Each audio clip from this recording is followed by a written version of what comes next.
So just like focusing on markets instead of focusing on the product. That was a big lesson for me.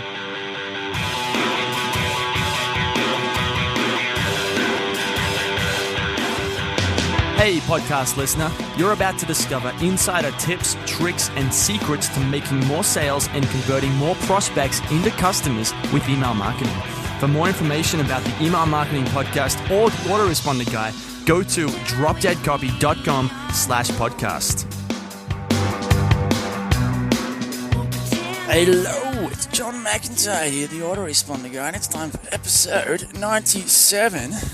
The McMethod Email Marketing Podcast, where we talk about one thing and one thing only, and that's how to be awesome at life, really, and in the context of email marketing. Whether you want to write these emails yourself or you want to grow your business with email marketing, sales funnels, and all of that stuff, this is the place to come. It's the place to learn about that. And as I've said recently, this is fundamentals, right? So you can take everything you're learning here and apply it in so many other ways, in so many other traditions, whether you're doing stuff on radio, sales pages, billboards, all of that. These fundamentals, the things here, are marketing fundamentals. So I like to come back to that. I'm very big on simplicity, which is to say that I think, being good at life, excelling and success comes back to can really be simplified to a couple of very small, very short list of things, which is, these fundamentals, whether it's sales or health or any of these different things.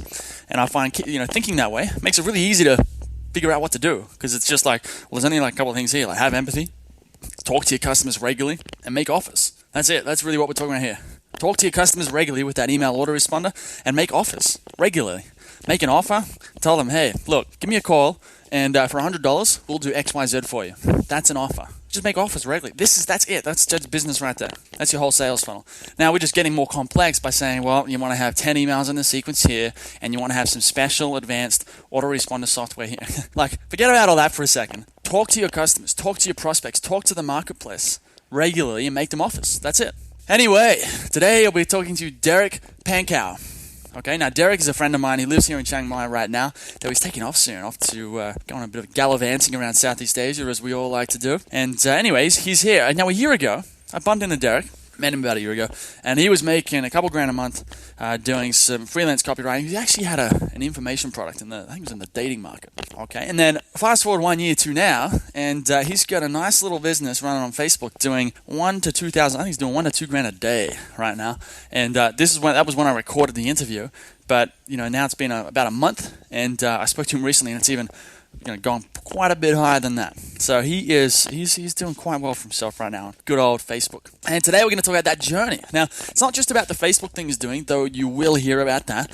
What I really wanted to get, part of what I wanted to get Derek on to talk about was just how to level up consistently. Because what Derek's done is gone from sort of being like, he was a freelance copywriter originally doing stuff in the Warrior Forum of all places. Then he ended up with this information product in the dating market, and now he's got this decent business running on Facebook, which you'll hear about in a second.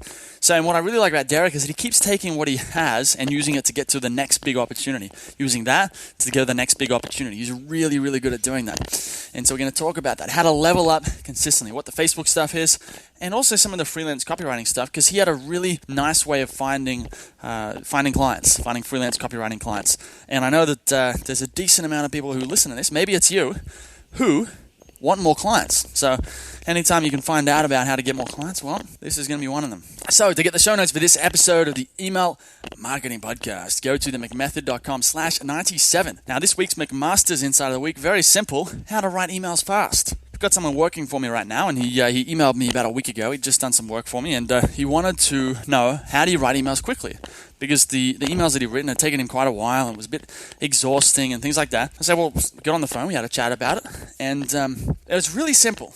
I think it's simple, but part of it is it's just going to come with time. The more you write emails, the more you practice it, the faster you're going to get. However, you might want to get fast like today, or maybe even yesterday, okay? Now, here's a couple things you can do. Set a timer for 10 or 15 minutes and just blast out the email as fast as possible, okay? If you can't think of anything to write, just start writing. Just say, so I'm meant to be writing this email here in this text editor, but I can't think of anything to write at all, so I'm just going to write about nothing until I think about something to write. You know what's interesting about nothing? Well, nothing, because there's nothing there.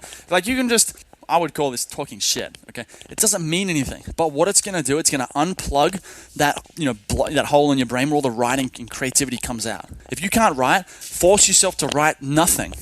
By nothing, write about nothing and throw out cool nothing. I don't know, whatever. You get the point. And another thing is stream of consciousness. You want to don't sit down and try and be really calculated about what you're writing. Like what I'm doing right now with this podcast and with this talking. This is just stream of consciousness. I'm not thinking about what I'm saying here. It's just blasting out, right? It's just, and hopefully it's not too crazy or anything. But the idea is that you want to do this with your writing. You don't want to sit there thinking about it and think, oh man, what's the best way to express that word? Maybe I could use a better word. Like that stuff you should do after you've written the email. Before you've written anything, you want to blast out that email as fast as freaking possible. Which means setting that timer and just don't even pause. Don't take a breath. Just go, maybe go and learn how to touch type if you need to. Okay, that's really going to help. And if you're committed in that way and committed to doing it fast, you will get fast. And you can do this stuff in 10 or 15 minutes once you get good at it. And like the simplistics, the simplify thing I mentioned a couple minutes ago, you want to simplify this. So I think about emails as first thing, get their attention. Okay, because if you don't have someone's attention, well, they're not going to listen to you. They're not looking at you. They're looking at the Facebook screen. Step 2, say something interesting. Right? You get you've got to tell them a story, say something funny, whatever. Say something interesting. It's like you're at the bar with a friend, you're like, man, you're never going to believe what happened the other day. Got their attention. Now you tell the story, and that's where you get them interested. And then eventually, you seg into some sort of problem of theirs, and then you just rub salt in the wound. So it's like, you don't know how to write emails, right? And you're like, and then you start rubbing salt in the wound, right? You're like, well, you don't know how that actually kind of sucks because it means that you can't make money. You can't control your cash flow in life. You can't make more sales for your business. Maybe one day you're even going to get bankrupt because you never took the time to polish your skills of writing emails to get customers for yourself and for your clients. I'm rubbing salt on it. But this is where the solution comes in. If you want to learn how to write emails, you need to buy my amazing product here for $10 million. Okay? So get their attention, get them interested, come up with a problem, agitate the crap out of it, and then rub salt in the wound basically, and then present them with the solution. That's an email right there. And you just blast it out, blast it out, blast it out. Okay? That's it for now. Let's get into this interview with Mr. Derek Pankaew. It's John McIntyre here, the autoresponder guy. I'm here with Derek Pankaew. Now, Derek came to me, I think it was this week, actually, with a really interesting story. Now, I've got to rewind just so you understand the context for this. So I met Derek about a year ago when he first came to Chiang Mai. I think it was roughly about a year ago. And Derek told me that he was a copywriter, he'd be doing some freelance stuff, so sort of similar position to me. And then he ended up in Chiang Mai. And I remember he'd stopped doing the freelance stuff because he was focusing on an information product. And at that stage, he was making about $1,000 a month. There was a couple partners in there, but it was it was doing okay. It wasn't amazing, but it was better than say slogging it out in a corporate job back home.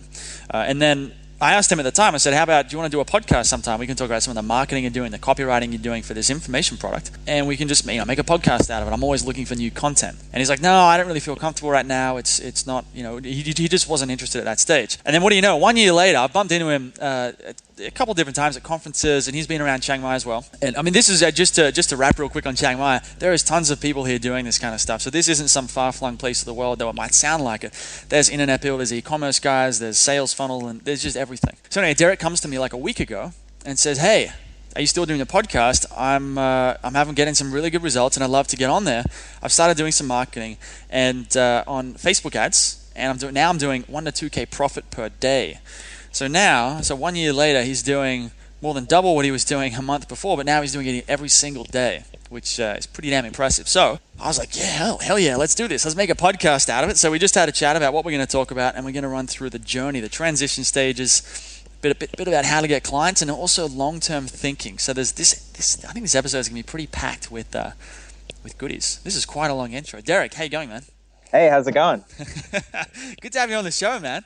Good to be here. Yeah. And so we're both in Chiang Mai right now. And Chiang Mai, for those of you, if you don't know, is about an hour north of Bangkok in Thailand. and it's in the mountains. It's in the north, and the people up here are a little bit different to people down in Bangkok. The language is a little bit softer. There's even a northern Thai language up here, but it's civilized. There's coffee shops and bars and restaurants and offices and all that sort of stuff. But actually, Derek's about 5 minutes, 10 minutes away on a motorbike at one coffee shop, and I'm down in in an office in another area. And so it's a small town, and he's basically on the other side of town, and it's only 10 minutes away. So it's a small town, but there's lots of stuff here. Anyway, so Derek, I know we had a chat then about sort of what you've been up to, what you're doing right now. But I think the broad strokes is right there. You know, when we met a year ago, you were doing $1,000 a month, and now you're doing $1,000 to $2,000 per day, which is really impressive. But so what I'd like to do is rewind back to, because I know you're doing copywriting. Tell me, before you even got into freelance copywriting, what were you, a corporate guy? Were you working for a company? Did you have an office job? No, I think I've always been interested in entrepreneurship. So kind of dropped out of high school, dropped out of college, tried to start my own businesses, which didn't really take off. You know, I tried something when I was 18, some like random ebook or something that didn't really work out. And I ended up working for a few different internet marketing and dating companies from 18 to, 21, 22 or so, and then managed to, and that's kind of when the freelance writing started taking off. Okay.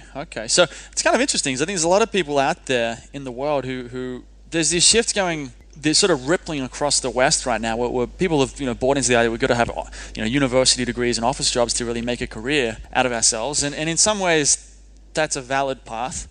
But in other ways, it's really not. There's actually, if you've got a bit of hustle in you and you're willing to kind of try some new stuff and get to know people and really just hustle and grit and all that kind of stuff, there's a lot of opportunity out there for someone to make something of themselves. So it sounds like that's exactly what you've been doing. So tell me about, like, you got into the client stuff.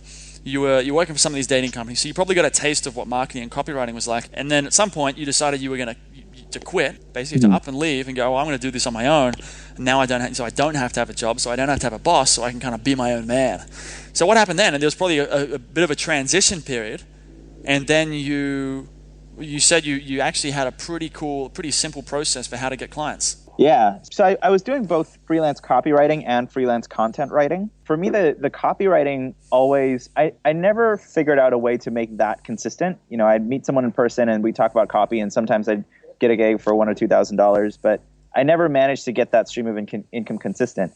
What did work for me was content writing, where I was able to get to a point where it was able to consistently generate between $30 and $60 an hour. And it was pretty easy for me to scale it up and down whenever I needed. So if I was in a cheap country, I could just scale it down to where I'm working 1 day a week or an hour a day. In an expensive country, I could scale it up whenever I wanted to. And yeah, essentially managed to just build a really simple to run sales funnel for my own writing services. Right. Okay. So it sounds like it's pretty cool. I think, there's a cool thing there because there's people out there, like I said, that trying to make that break. And I don't often go down this route on this podcast, but there's that issue of, I mentioned the hero's journey, which is where there's a lot of people who aren't happy, who want to make that change.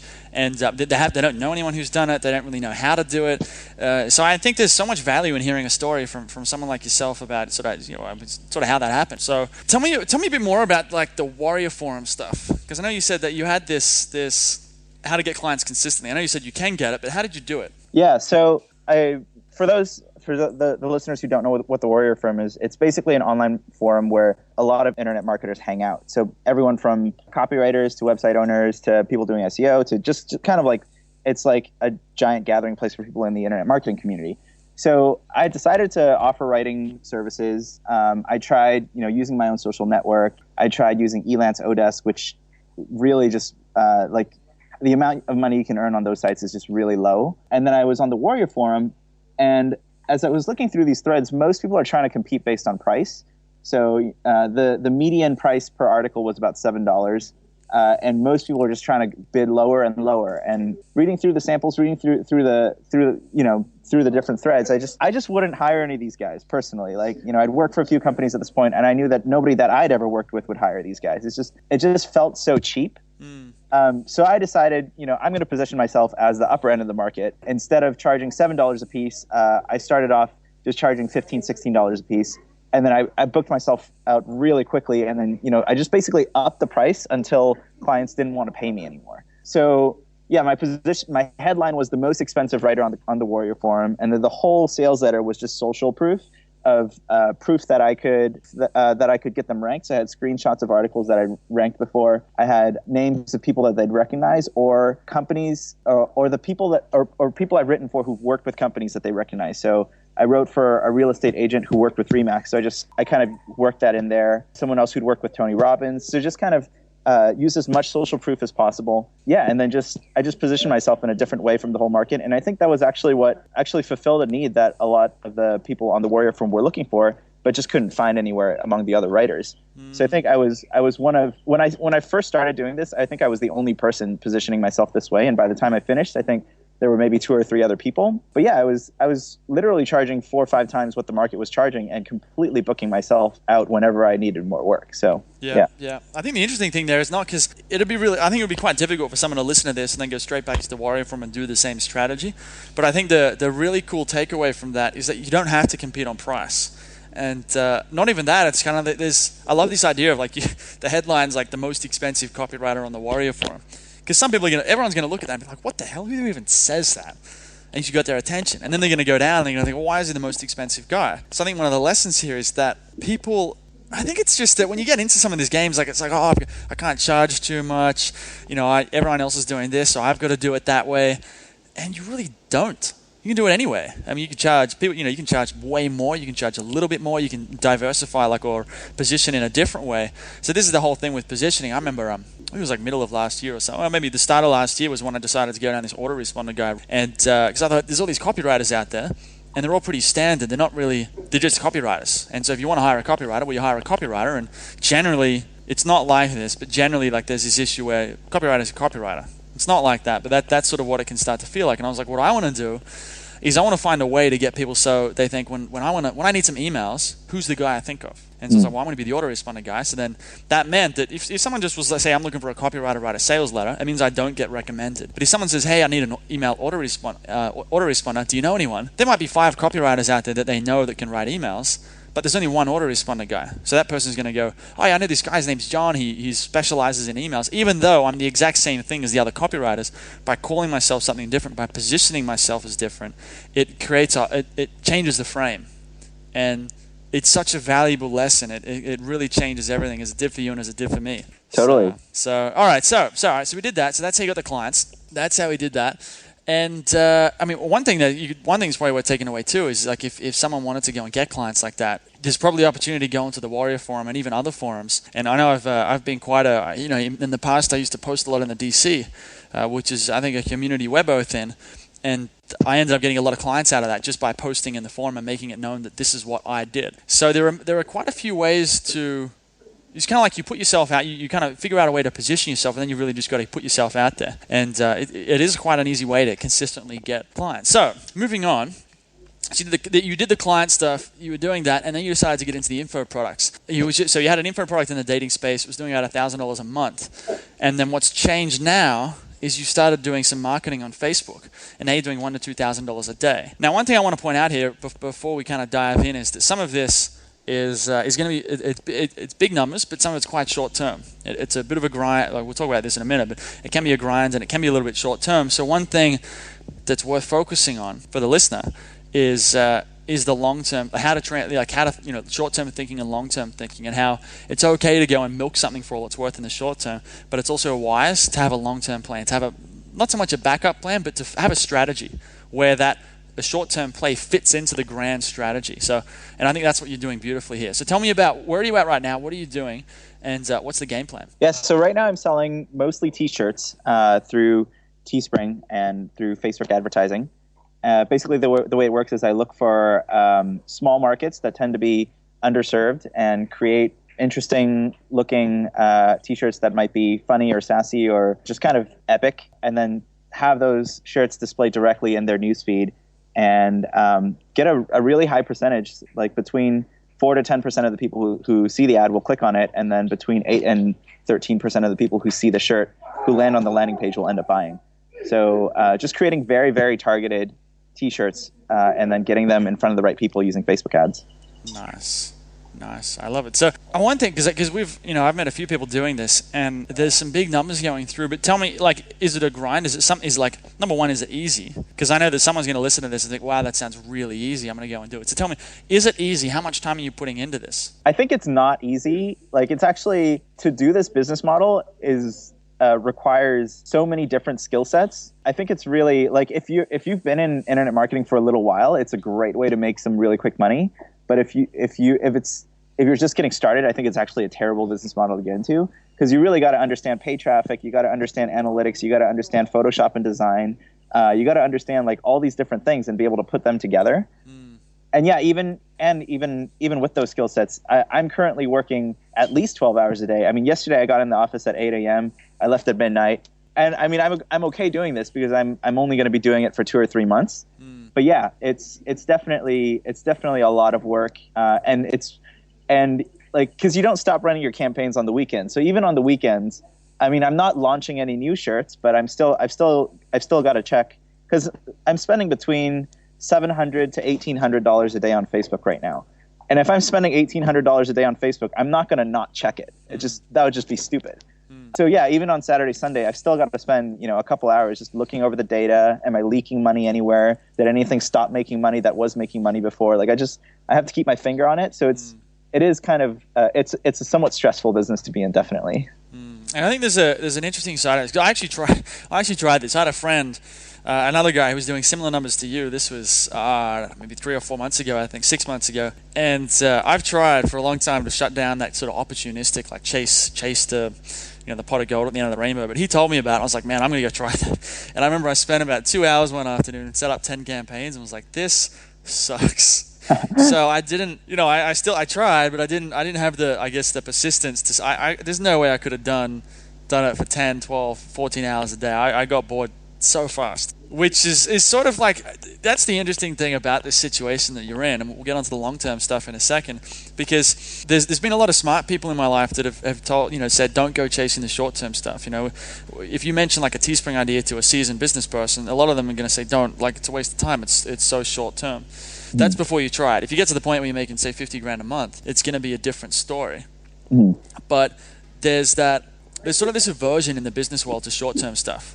Once you've progressed from beginner to intermediate or intermediate to advanced, if we chase the pot of gold at the end of the rainbow, I feel like there's a bit of a guilt that we put on each other for chasing these things. But then there's an argument to be had, and I think this is where you come from. There's the argument to say that if you can find something like that and make it work, it can very much cash flow or bankroll a bigger strategy.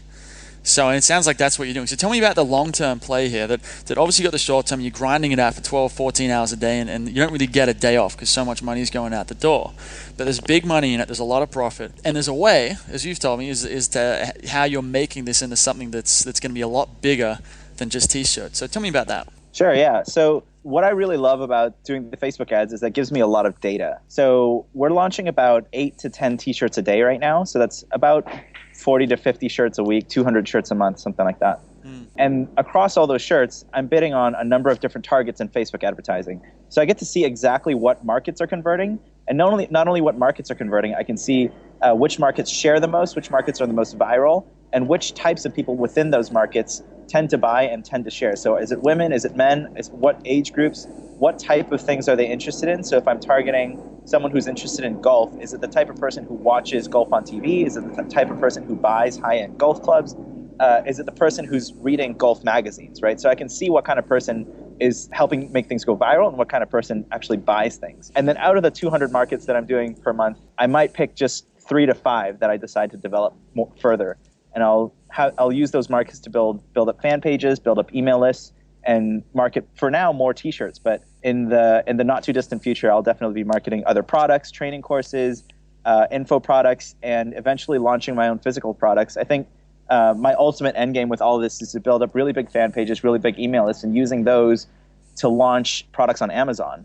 Because I think that's where huge money, long-term money, passive money, that's where that can really happen. And I think having a strong user base to help get 100 reviews right out the door, drive a bunch of sales, that's kind of so I guess my end game or my long-term plan is to build up different markets, different Facebook pages and email lists, and then start launching my own products, especially Amazon products.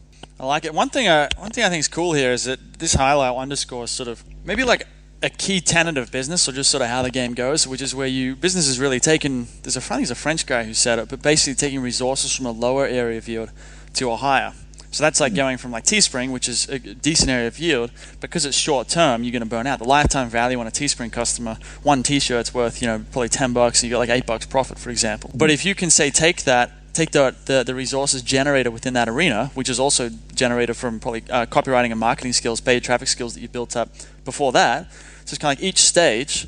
At one stage you're doing freelance. Well, at one stage you're going working from the dating companies themselves. They give you an idea of how to sort of be a copywriter. Take that resource or that asset that you've developed, which is both tangible and intangible in the sense that it's in the brain. Take that and become a freelance copywriter. Take those skills and then launch an information product. Take those skills and then launch a Teespring campaign, and take the skills that you've built up all the way to that point to launch the next thing. So there's this evolutionary process that I think is one of the most inspiring parts of like stories like these. And it's not that this is only relevant to beginners, because I don't think it is. I think the metaphor here is sort of like to read between the lines and kind of see that the game is not to make a specific amount of money, but to really get really, really good at taking resources from wherever they are now. Resources and assets is probably the better word. To take assets from one area and move them into a higher area. So as a freelance copywriter, you might be able to make, say, $2,000 a month. Same skills with bigger clients, you might be able to make 10. Same skills with your own product and some paid traffic skills might be 20 or 30. The same skills, say, obviously we say Teespring, and then you can turn that into what you're talking about, where someone buys a golf t-shirt. If they're buying a golf t-shirt, well, they're probably a golf fan, and golf fans buy a huge amount of stuff. So you find these raving hot markets, which are just buying markets, right?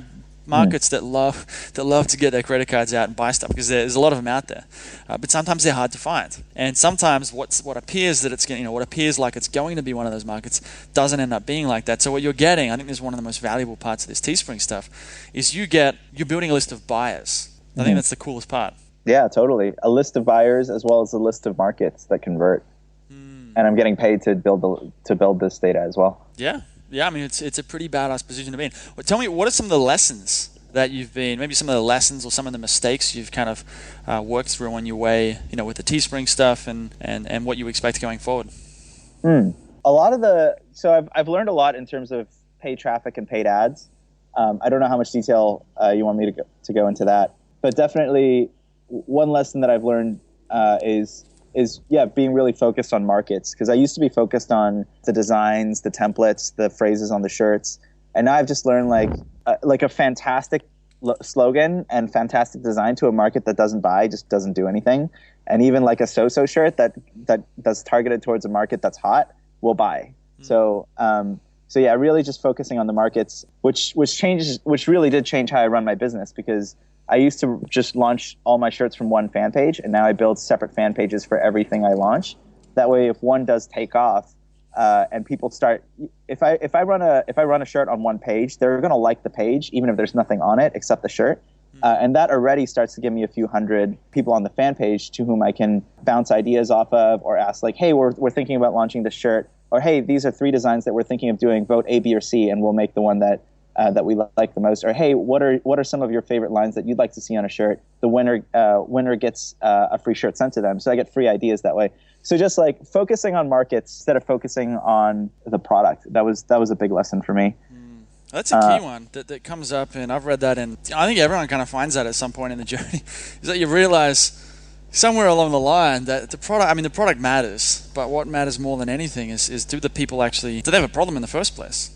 And totally. how bad is that problem? It's not even just about problems. I mean, golf people, they don't so much have a problem as they have a passion, but they're just so passionate about it that it's more or less like a problem. They have a sort of a pain until they buy stuff. And totally. It's like, I reckon that right there, what you just said, is like that's a key thing that, I mean, maybe it takes a certain amount of experience to get it, but the sooner someone can understand that, the faster they'll go. Like the further they'll go, the more money they'll make. And I've, just to give one example from what I'm doing now, is I've taken, typically I've been selling, autoresponders for say anywhere from, $1,000 to $3,000. But the same stuff applied in a different market. Because if it's an emails, it's sort of commoditized. Someone's just buying a set of emails, a copywriter writes them, it's not that big of a deal. But you can take exactly the same thing. And a lot of these are small businesses.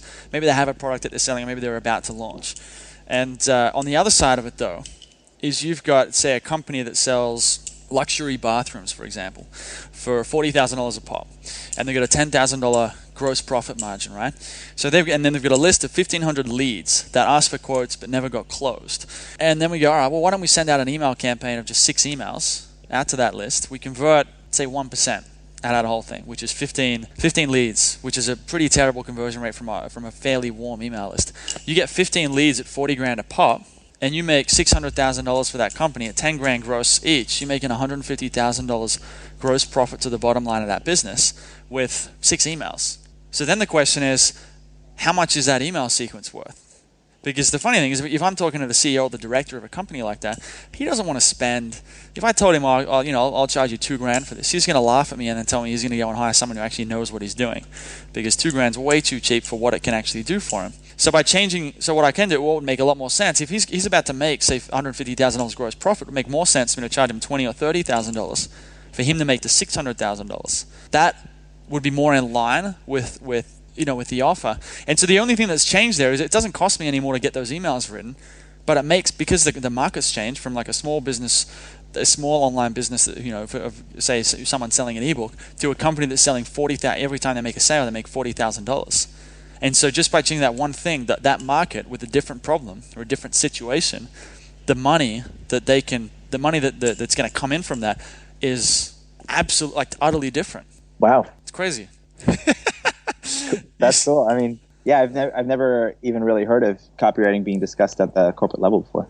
Yeah, I mean, I've been having a lot of these conversations lately because, I've started to realize about a number of people on my back saying that I don't charge enough, and so it's clicking. To be honest, it's starting to click for me. And in many ways, I've been having a lot of these kind of conversations. That the only thing that matters, it's when it comes to marketing consulting, to go to something, how to get client stuff. Well, the only thing that matters is ROI. Mm-hmm. So when you're in a non-business market like golf, it's a little bit different. But when you're in the business market, you might sell. If you can make someone $1 million, then why? There's no reason why they wouldn't pay $100,000 for it. Mm-hmm. Like, it's $100,000 to make $900,000. Right. It doesn't matter if the campaign that you have to create to make the $1 million only takes you 5 hours work. That's completely irrelevant. Yeah. Right. So I mean, that's another thing that I've learned recently, is this whole idea that the amount of work that goes into something, once you start playing at a bigger level, it's sort of irrelevant to the whole thing. The real thing is the skill or the money, the value is in knowing how to take anything like something like this, like emails or like a sales letter, a sales funnel, or a Facebook campaign, and apply it in a bigger context. Because there's a lot of copywriters that could write Teespring campaigns, right? Like, but like I could probably write an ad and get people to a landing page. But right now, like, I don't know the process. I probably don't have the persistence to sit down for 12 hours a day and do it, or the discipline. But so there's that aspect of, like, I might have the similar sort of knowledge, similar domain expertise, but I can't make, like, right now I can't go and do what you're doing because I don't have that knowledge right now.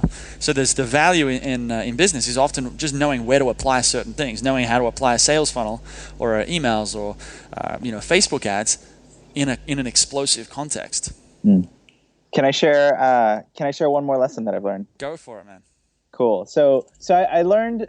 So I actually learned from Tongue as well, and I got to about $400 a day within, say, about 3-4 weeks of getting started, and then I just held steady at $400 a day for 2 or 3 months, and it really didn't. I never really broke above the $500 a day mark. And then I was at DC BKK, the conference that we were both at, and I talked to a guy and I said, yeah, I've got a system that's working. I think I'm going to hire someone when I get to Chiang Mai so that I can start scaling this. And he said, why would you hire just one person if you have a system that's working for you?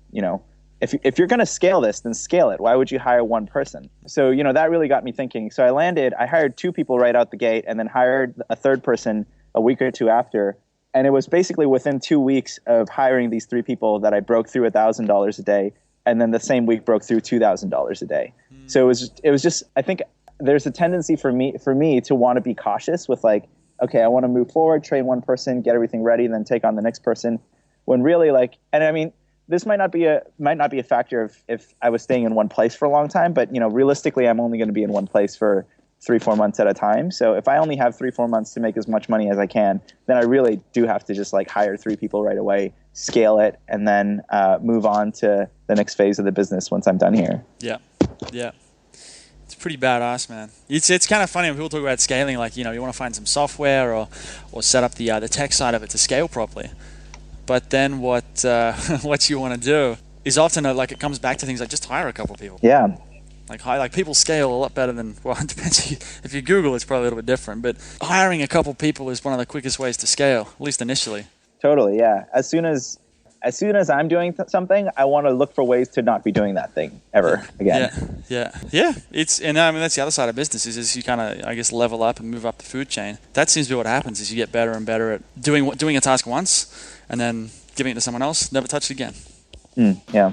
Cool, man. All right, we're right on time. So, exactly right on 30 minutes. So, what's the best way if people want to get in touch with you? Maybe they want to ask you questions or just reach out and say cool story. What's the best way for them to do that? I guess my email, derekpankaew@gmail.com. That's DEREKPANKAEW@gmail.com.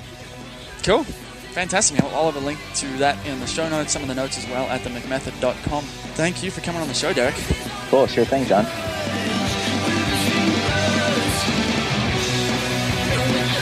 Hey everybody, thanks for listening. If you want to discover more insider tips, tricks, and secrets about driving sales with email marketing, sign up for daily email tips from the autoresponder guy. Go to dropdeadcopy.com/podcast. Sign up, confirm your email address, and I'll send you daily emails on how to improve your email marketing and make more sales via email. You'll find out why open rates don't matter and the 7-letter word that underlies all effective marketing and much more.